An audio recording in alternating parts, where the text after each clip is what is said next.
All financial support for this podcast comes from my patrons on patreon.com. If you'd like to join in with the patrons, please check out patreon.com/DarwinGrosse. That's DarwinGrosse. Now enjoy the podcast. Okay, today I have an opportunity to speak to somebody whose work I find quite incredible. His name's Udit Duseja, and he is a sound designer, sound engineer, music producer, all kinds of stuff. But most of what I've heard and what I was introduced to was his work as a sound designer for film. And so I am very excited to learn more about his work and about his body of work. And so with no more formalities, let's speak to Udit. Hey, man, how's it going? Hey, Darwin. Good. How are you? I'm great. Thanks a lot for joining the podcast. I really appreciate it. No, thank you. It's an honor to be speaking to you. Oh, likewise. I have done a little bit of research in preparing for this interview, and it's the kind of research I enjoy because, first of all, it's watching films, which is great, but it's watching some very interesting films and films that have very, very intriguing sound work on them. And so I would like to have you. I gave an extraordinarily brief and strangled introduction. Why don't you tell me a little bit about how you define yourself and a little bit about your body of work? I work as a sound designer / sound mixer, sound, sort of ambient music producer. But mainly, my primary job is to work as a sound designer for films. And I think that sort of encompasses all of my work, the phrase sound design. I live and work in London right now, but I'm originally from India. I was born and brought up in India and then sort of, moved to the UK over the years. And now I'm sort of based here in London. My role on a project is mainly of a collaborator. On films, I see myself realizing director's vision through sound, and that sort of is the foundation of my work. I've spoken to a number of people doing sound work for film recently, and I find it very interesting, the divisions between sound designer, sound mixer, sound effects designer, post-production mixing, and then composers and music creators. I mean, in some cases, these kind of get meshed together. In other cases, they're very separate. They're very separate jobs. Where do you find yourself lying in that? And for you, when you say you primarily think of yourself as a sound designer, what does that represent? It sort of represents like the broad idea of in the broad sense what sound is to any project, especially if you talk about films, that's just restrictive films.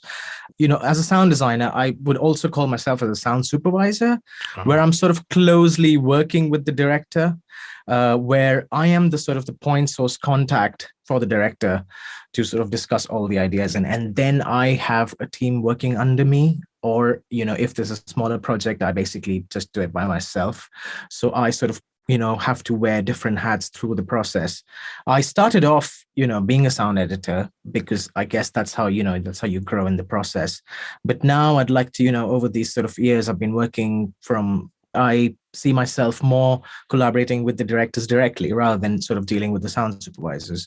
So, it's a really funny sort of, it's all these little departments we have, because we sometimes hire editors to do special sound design stuff, or just hire editors just do cars, and just for dedicated editors to just do ambiences and the backgrounds. So I sort of see myself, I've done all these sort of routes, and now I think I'm at that stage where I'd like to work more with directors directly. Right. And so as a sound designer, like a production designer, for instance, sort of, and they have the art department sort of under them.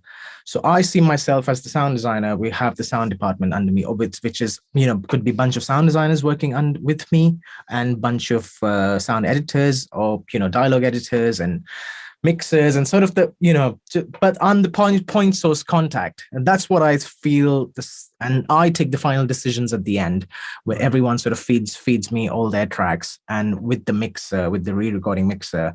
And also same thing goes for mixing as well. The lines are so blurred now because we almost like pre-mixer stuff, like, make it sound like as if it's already mixed before going to the stage. And so, yeah, I mean, I've also mixed my own films. So I have sort of jumped between all these roles quite a lot now.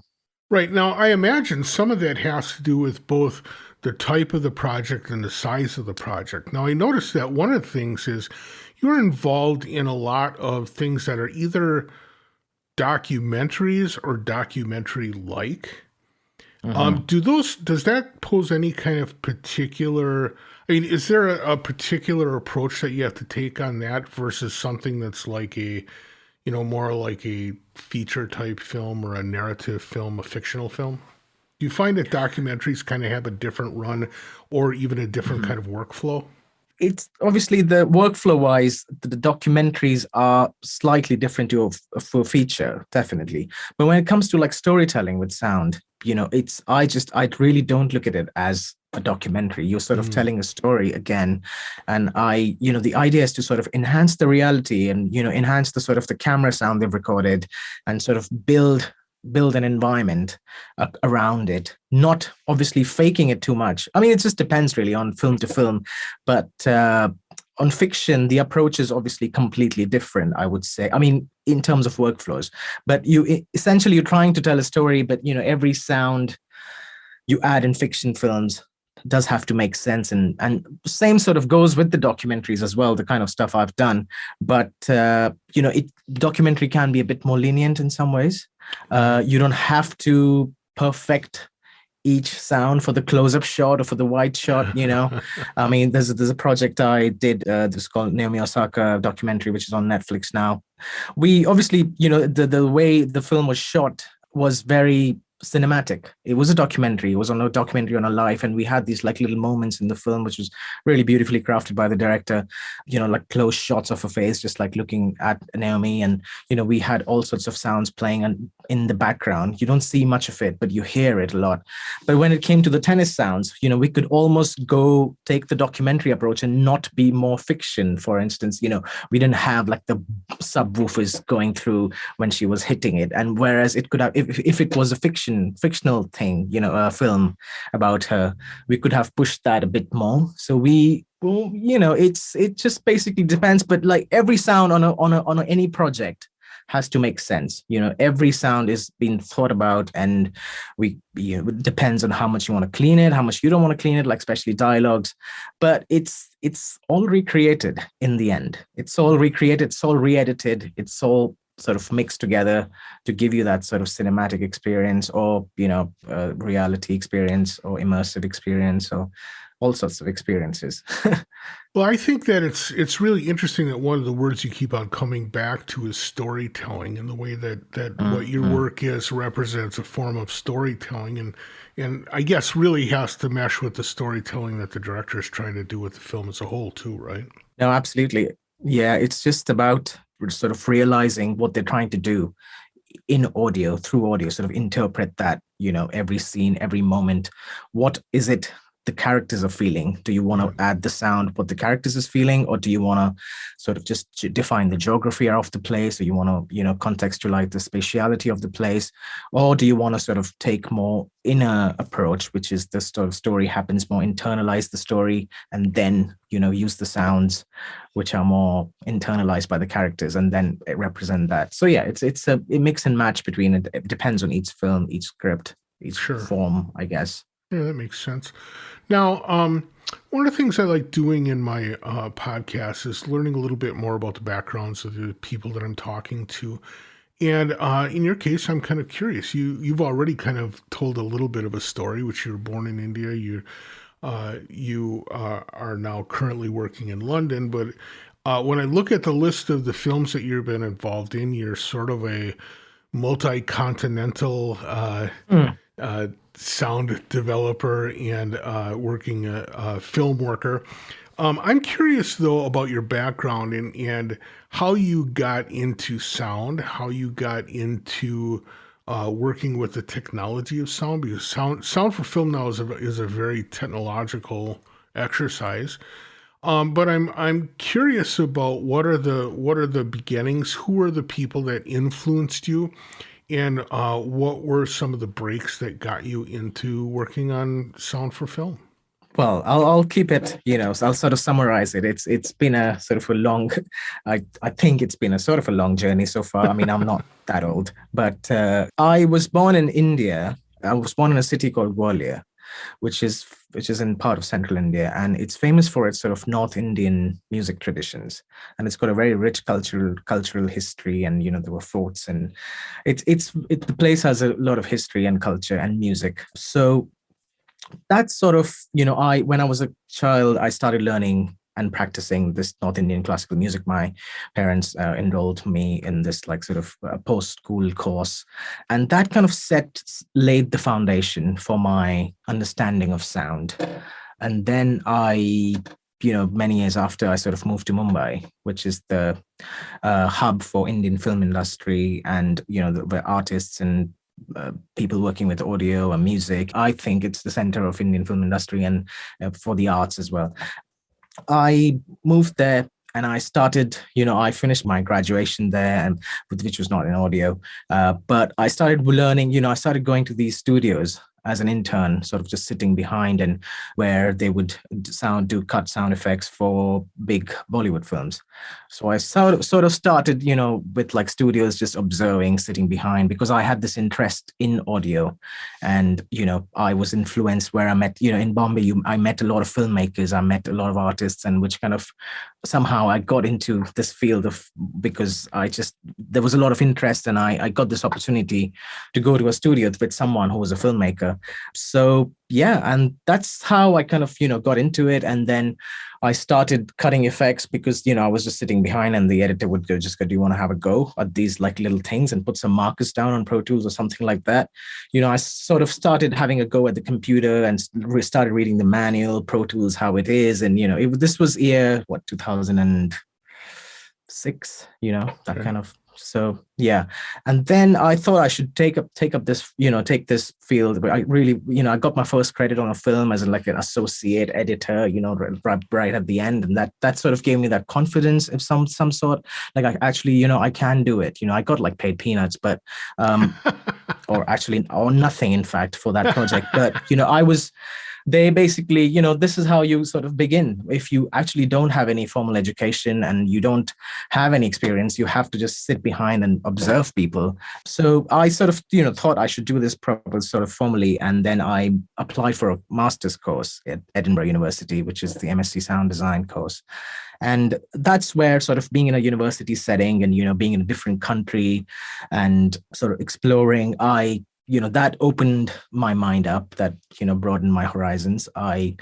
I finished that course, and which was really fantastic, which was not a typical film sound course as well. It had different modules like Max MSP. There was a whole section about Max MSP. There was film audio. There was like interactive. We made like games in Flash, and it was very interdisciplinary with other departments as well. And then there was a lot of influence by the electroacoustic music side of things over there.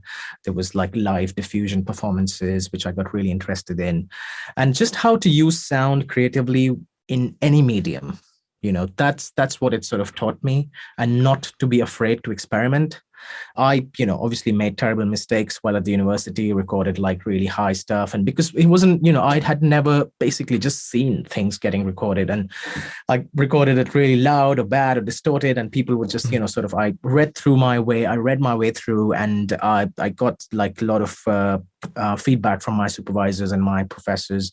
So that was very good. And then I sort of thought, after the course got finished, I had two options: either go back to India, start working in Bombay again, or, continue for a few years in London or anywhere in the UK, because I had the visa. So I basically moved to London. I thought, let's just, there's no point going back right now because I'm here. Might as well just sort of push it up, just push it a bit. So I moved to London, and I sort of struggled a bit. in the beginning, did the odd jobs and everything, but then somehow I met the studio in London called Sound Disposition, where I started working with them on a freelance basis. And this is where I did most of my British independent projects as a sound effects editor. Because of my little bit of my experience in Bombay and the Edinburgh Uni, I had done a short film as well after the university in Edinburgh, which kind of helped me to get some confidence on how to edit and how to deal with directors and, just like the whole side of things. So I kind of moved to London and then started working on these British independent projects. And then one thing led to another. I had to come back to India for a project, and then the big Bollywood stuff happened, and I started making these trips back to London with this association with the studio, and I also made my own clients in that while, and this is where I am right now, and now working with filmmakers from the US, which is really exciting. Yeah, that's been the journey. Yeah, that's a hell of a journey, but it's also one that I always love stories where people sort of don't necessarily set their sights up front. They sort of allow the wave of time and circumstances to take them somewhere. My question is, first of all, you said that when you first went to school, I guess you went to school in Mumbai. Is that where you? Yeah, my college. Yeah, so your college years. What did you study then? I studied commerce. I studied business management, which is a sort of probably a degree. Helpful, actually. Well, yeah, I mean, in some ways it is. I'm also from my family is into business as well, so it kind of helps a little bit. But it's one of those courses in India which you do when you don't know what you're doing. Right. Yeah, so it's one of those. Yeah. It was one of those things. I mean, before the college started, I was studying physics, chemistry, and maths, and just the interest sort of, I didn't get through like big engineering colleges. So I thought, okay, take a step back, might as well do some commerce stuff because that was the thing everyone was doing back then. But one thing I actually wanted to tell you how I got really interested into sound was also at my folks' place where I grew up, at my parents' house, where my father used to listen to the radio a lot. So it wasn't really FM or shortwave. I mean, it was just like news or like old Hindi songs playing and sort of garbled voices coming through the radio, That used to be sort of, there were like maybe 2 radios in a couple of rooms, and that they were like sometimes left on at a very low volume. And I have been brought up listening to that sound of the radio all through my life. And I still am very close to that sound. And I think behind that sort of plastic box, whatever was happening was very intriguing. And I kind of associated with that, I associate that sound with comfort. And I think that kind of has, enabled me to use this kind of language through my work. Radio is one of the key influences, and sort of listening to these voices and listening to stories through my dad, which is, this just about a history about an old Hindi song, or like a history about some piece of music or some interview and this and that, was very crucial in my working where I am right now. So I think that was subconsciously working all the time. So yeah, that's really interesting. I have a similar thing in my life. I grew up, my mother always around the house had radios going, oftentimes with like religious preachers like droning on and on, but oftentimes they were like 3 rooms away. So it was just a little thread of sound. But the thing about that I found unique about the radio is that oftentimes it was just a little bit louder than the background noise of the world around me, right? But you could still, there was almost a give and take between the noise of the world and the noise of this radio, and it made for a real complex sort of like soundtrack to life, right? Yeah, absolutely. And I feel like when I watch the movies that I saw that you were involved in, a lot of times the sound work has that kind of feel to it. There is a wafting between music and environmental sound effects, sometimes sound effects used as a used as a device for moving the story along. But it seems like you bring some of that to your work. It's very well observed by you. I have this almost using the radio as like an instrument, Hmm. is what I try to. Sometimes when I'm given a scene to work on, I sometimes just go completely abstract and put some like noise crackle over it. That's like the basics, sort of the Starting foundation I point, built right? is starting point is like a crackle sound from my library, which I've recorded from, a radio I had. I found an old radio which I recorded, and I'm just going to put that up and see how it's sort of reacting and if it's making me feel anything and how I am reacting to that image. And then I start building up the environment, maybe add some nature sounds, maybe add some voices which don't make any sort of sense, which has nothing to do with the picture, but I'd like, make it sound like a radio, and then the ideas will come. And maybe I'll take it off at the end. But it's almost like I want to be in that environment and create my own story first. And then, let the image, and then just sort of I'll react to the image and let the story inform what I'm supposed to do. But I would set some foundations, which is, I mean, I've tried it on a few projects. I want to evolve that style a bit more, but it kind of has done some tricks in my mind, especially. I've got some interesting results. Yeah, that's really cool. Now I'm curious, just because I'm curious about this, So, is what is the tooling that you use? I'm sure to actually like spot the stuff and to, put together final mixes, you're using Pro Tools, but there's a significant kind of creative piece that you have to do. And in my experience, Pro Tools isn't necessarily the most creative tool to use for that. Although some people do. What do you use to sort of like do your sound development? And do you dabble in synthesis, or is it mostly in working with sound libraries and tearing those apart? yeah, it's a combination of both. I mean, there's some sort of synthesis I do. I own a couple of pieces of modular synths which I have recorded in the past.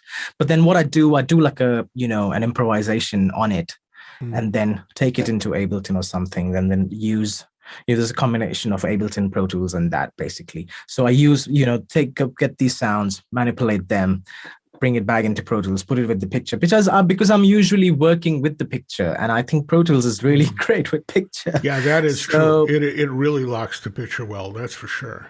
yeah, so I obviously, I'm very comfortable on Pro Tools and on Ableton. So I kind of switch between these two. But yeah, it's synthesis, then making a sample out of it, then possibly performing it live, and then storing it into the library, then taking it back from the library into Pro Tools, and then cutting it, sort of not cutting it. I don't really like the word cut. It's like more shaping it. Right, right. It's and it's then you have various plugins there to manipulation as well. Like, I use the Fuzz box a lot, the Mech TSP, or, all sorts of stuff. I've just recently started using Indoor for a radio play I did, which was really interesting as well for spatialization. Yeah. So it's sort of, it's nothing too complicated. You hear something, you record it, you take it in, and then you sort of add this depth on Pro Tools. Well, and also that I imagine is the point where you also are integrating what you've gotten as sound effects, what you've gotten as Foley and all that kind of stuff, and kind of weaving it into the big picture as well. Absolutely. The real sounds are sort of doing their thing on Pro Tools anyway. Mm-hmm. And then you have this sort of layer of, ambient music, if you may call it that. Yeah, and electroacoustic, music concrete, all that kind of things piled up together, muddled up. And then you have, throw it all in and see, and then reduce, and then start reducing stuff. I think it's fascinating to me to hear you talk about it almost in the same strained way as I do, because it's actually hard to say, I mean, in fact, when I look at, I love watching credits. I'm one of the 3 people on earth that watch the credits of every movie, I think. Nice. But one of the things I notice is on the work that you did, oftentimes there's somebody else credited with music as well as you doing the work. And it's hard to actually know where those things are even separated, because in something like when I watched America, right? As an example, there's something there where it's really hard. The influence, the thing that I would think of as the music and the thing that I would think of as sound design are so intertwined. It's hard for me to even understand where one stopped and the other took over. Yeah, no, you're absolutely right. I mean, it was Trevor Matheson who did the score for America. I mean, he's a legend. He was part of this Black Audio Film Collective in the past, and with John Okomfora, and he basically had already composed the music for America when it came to me. If you want to talk about America, so I basically reassembled his tracks almost, because when the director approached me, Garrett, she said well, she just wanted a sound mix. And then I saw a lot of scope in that film for sound design. And I kind of just instinctively started just playing with his stems, which I had at few places. And then whatever the gaps were, there was no score after the picture. I was literally editing the score to the picture, I see. Okay. so taking the stems and sort of moving it around, and with the director, obviously, and then started filling the gaps as well with my music, which I had sort of recorded, and then mixing it with sound design. So, I mean, it was a funny one, because I guess the credit, obviously this music you see, Trevor's score, I've been credited as ambient music. Yeah, I noticed that too. Right. Ambient. Because they asked me, what do you want to be credited as? I mean, I'm not a traditional composer, so which is what I feel that sometimes the composition side of things is more, alluded to, like, traditional composer who writes music. I don't work with 100-piece orchestras or anything, which I would love to at some point, but I would ask them to do some weird sounds. But so that's why it's a really funny, I think that's why maybe sound design sort of encapsulates all of these little things we do, manipulation of sound we do. That's the broad term, I feel. But then there was a few music pieces which were going through, which were very abstract as well. I mean, I recorded this piano a long time ago, which I kind of throw it in and change the pitch, and it sort of worked with the image, So it also was in the same key. I tried to match the key for Trevor, just like a shape of it. And then obviously all the sounds you hear were me. Now, one of the things I'm fascinated by here is you talking about the recordings that you have, or sometimes you refer to it as your sound library. Way back, one of the earliest podcasts I did was with Katie Wood, who has been a New Zealander who has been involved in a lot of sound for film.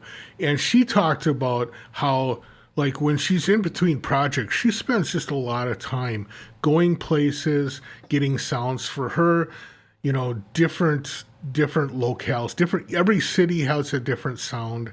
Every environment has a different sound. So she kind of collects those as part of her personal library. What is your library? When did you start creating your library? And what are the kind of things that you collect? All sorts of stuff. I mean, I started collecting my library. I was lucky enough to sort of get some sounds from someone when I started. So that was the beginning. And then, started buying libraries on the way, but also sort of making my own libraries was from university's time. When I was just given a recorder and a microphone, I would just started recording on binaural. That was because it was easy to carry a bit, and then you could take it out from the university. And I guess that's where it all began. And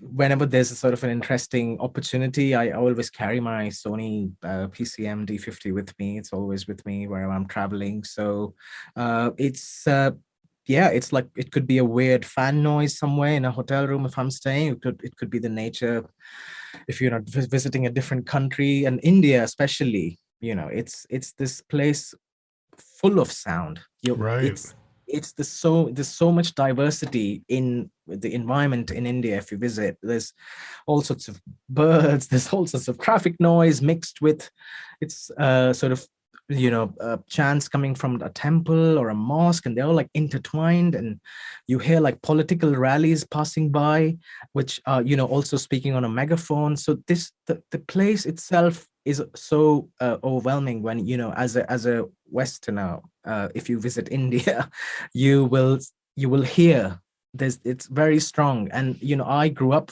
in sort of this environment in Bombay, in my hometown, everywhere. And yeah, I record all that sort of stuff whenever I get a chance. I mean, these days, if we talk about Bombay right now, the sound of sort of marble cutting is very, because it's developing quite rapidly. There are skyscrapers coming every other day, every next, that this, so there's a lot of marble cutting sound in the city. So when you sort of, it's just like this piercing sound which like travels through into your apartment, and you're just like, oh god, not again. And we use that really. There's a film I worked on which is on Netflix called Ye Ballet, which means this ballet. It's about these two guys who are ballet dancers. It's based on a true story. We use that, the marble cutting sound, and sort of contextualizing the city, which is really piercing. I carry my recorder everywhere, and I try to sort of get, if there's an opportunity, I would just record that. I mean, I've also done, I also own a couple of pair of good mics and a recorder, so I go out and also do it sort of on proper windjammers and everything as well. But D50 is pretty good for like getting little stuff which you can hide it behind any mix. And yeah.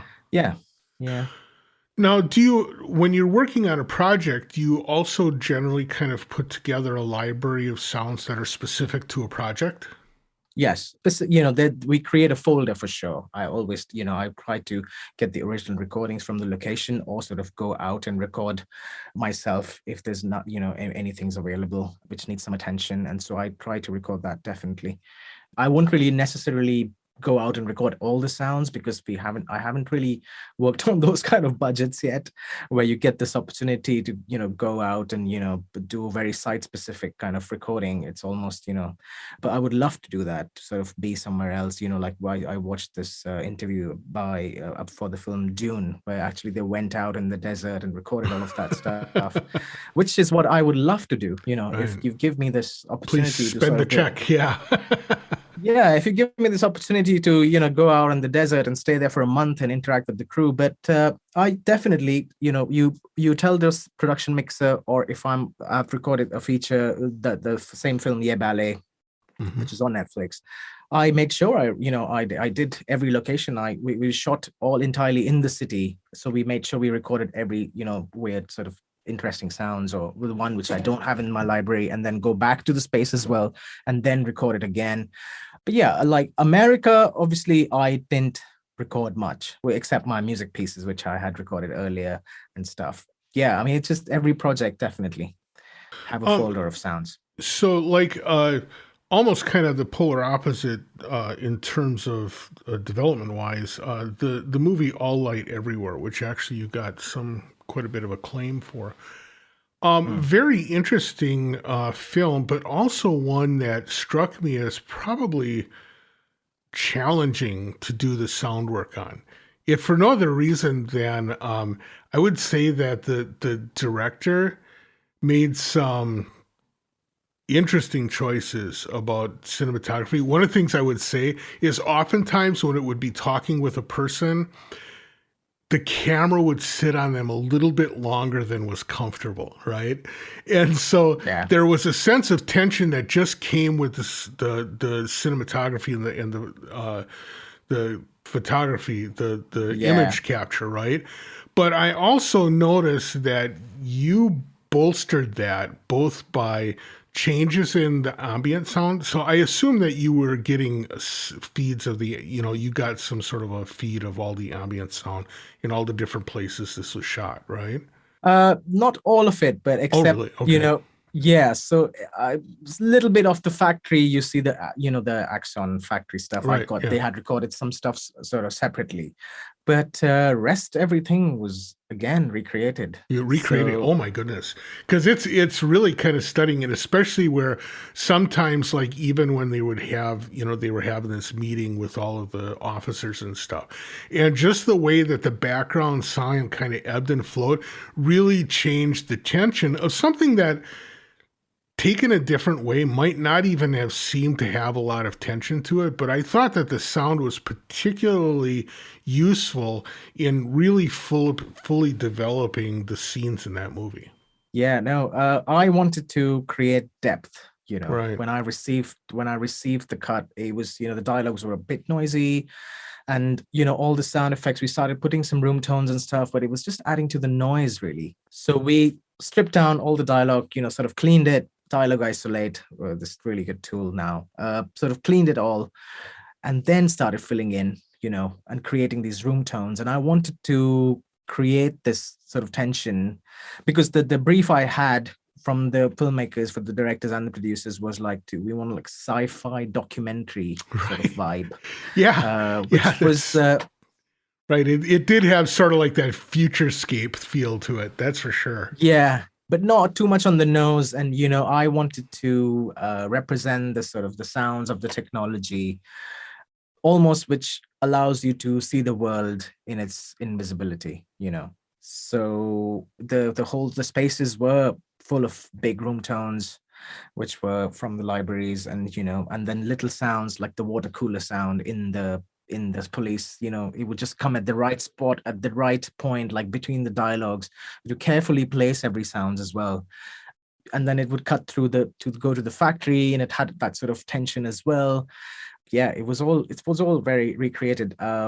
Interesting. That's fascinating. I assume that most of that was captured in place. That's amazing that was all recreated. Now, but that makes me actually ask, kind of want to go to the next extension, because in addition to doing sound for film and stuff, you've also been involved in doing installations and other art pieces. And kind of very unlike working with film, you don't necessarily completely control the viewer's experience. You don't necessarily know when they're walking in or when they're going to walk out, and you don't necessarily know the angle and the setting of what they're going to experience. How does that change the way that you work on the sound? So you mean specifically how it's installed, and do I have to keep that in mind throughout? In the sort of like sound designer slash compositional framework that you take these things, how do you change your approach when it's something that's not necessarily as linear as something that's going to be provided as a fixed media film piece? Yeah, I mean, we kind of use it. We don't really think about how it's going to get at the time when we're composing, how it's going to get experienced. You sort of just go react to because the most of my collaborations have been with artist filmmakers, so they already have a little bit of an idea of how they want to use the sound. And then when it comes to me, I sort of just go with the instinct and with what they have in mind. Yeah, I just basically do my bit on it, really, to be honest. Okay. It's not really thought about how it's going to get experienced, but yeah, there is a lot more freedom for sure in these environments when you work on these installation films, which is, there is no limit. You can explore, you can have all the sound coming from one side and it sort of moves to the other side, which is not necessarily disturbing the film as well. So you can have odd sounds, you can have a lot of off-screen material, you can have, recently I did a film about an underwater the canals of London, where it's a collaboration with an anthropologist and a filmmaker, and they had a lot of underwater sort of recordings of the canals of London.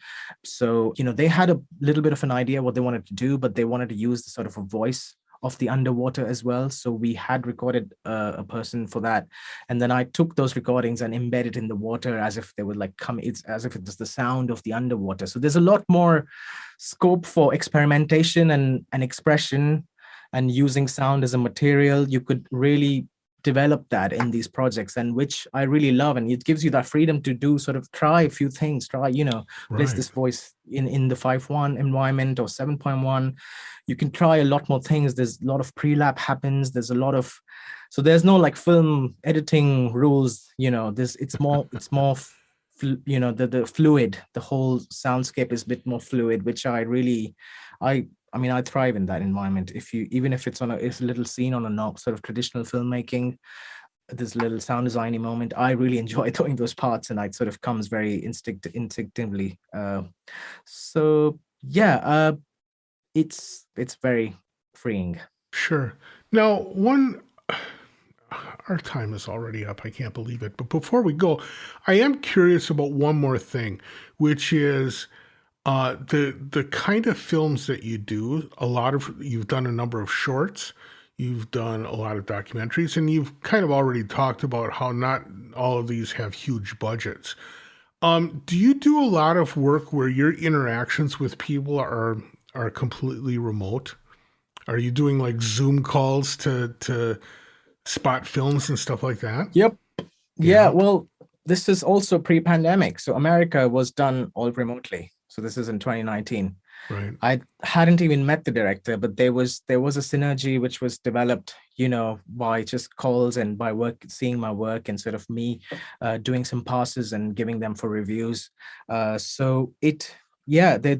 been, obviously, post-pandemic, again, All Light Everywhere was done all remotely. I met the director at a screening in London, which is kind of lucky. Obviously, they approached me with a certain sort of soundscape idea they had for the film, and they thought I was the right fit. So, which was really amazing. And I'm really happy that my work has sort of traveled all this way, and people are not afraid to work remotely with me, which was really it's sort of reassuring that okay, there's something something is happening right. But no, it's not ideal. It's not absolutely. I would love to be in the same room with the director. I just finished a film with another documentary film on Andrea Dworkins, who's an American feminist author. I did the sort of the pre-mix-ish, the whole design, the whole sound edit, and the final mix was done at the Skywalker Sound with Laura Hirschberg. I couldn't go to the US. I was, some issues traveling between, COVID times and everything. Right. It's a shame not to be there. Your film's getting mixed at Skywalker. You want to be with the director and the mixer at the same room. You want to have the directors in the same room while you're mixing it. Like for All Light Everywhere, which was done, just literally by myself mixing it in a studio in Mumbai. It's not ideal, but sort of, I don't mind it if it's like a smaller production. It doesn't really matter. But when there are more people involved, it's a bigger production. There's many more approvals to be taken. I see, and of course, execs, yeah. and channel and Netflix, and then it gets complicated. Then because there's lots more to do. But it's definitely not ideal. I'd rather be in person and mix it. But no, I'm open for collaborations remotely. I've been doing it since 2019. So yeah. Well, Udit, I want to thank you so much for taking this time. This is fabulous. For people that want to learn more about your work, where's the best place to send them? My website, it's uditduseja.com. That's where I keep updating it with my projects and my work and what I think about film sound. And yeah, that's the best place. Even my sort of art installation-y work I do with other artist filmmakers or my own stuff, it's all listed there. All right. I'll make sure that we put a link to that in the show notes. With that, I am going to have to say goodbye. Thank you so much for your time. It was really great talking with you. Yeah, it's been a pleasure. All right. Thank you so much. Bye.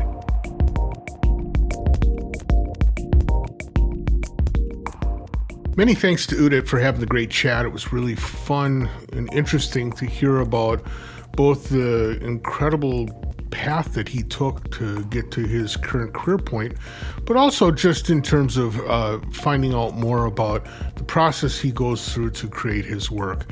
If you get a chance, get out there and take a look at and listen to some of the films that he's worked on. There's information on his website. If you need more information, you can go over to the show notes and find some links there. Thank you so much for listening. Thanks to all the Patreon supporters for supporting the podcast. I really do appreciate it. With that, I'm going to let you go for this week. Thanks and goodbye.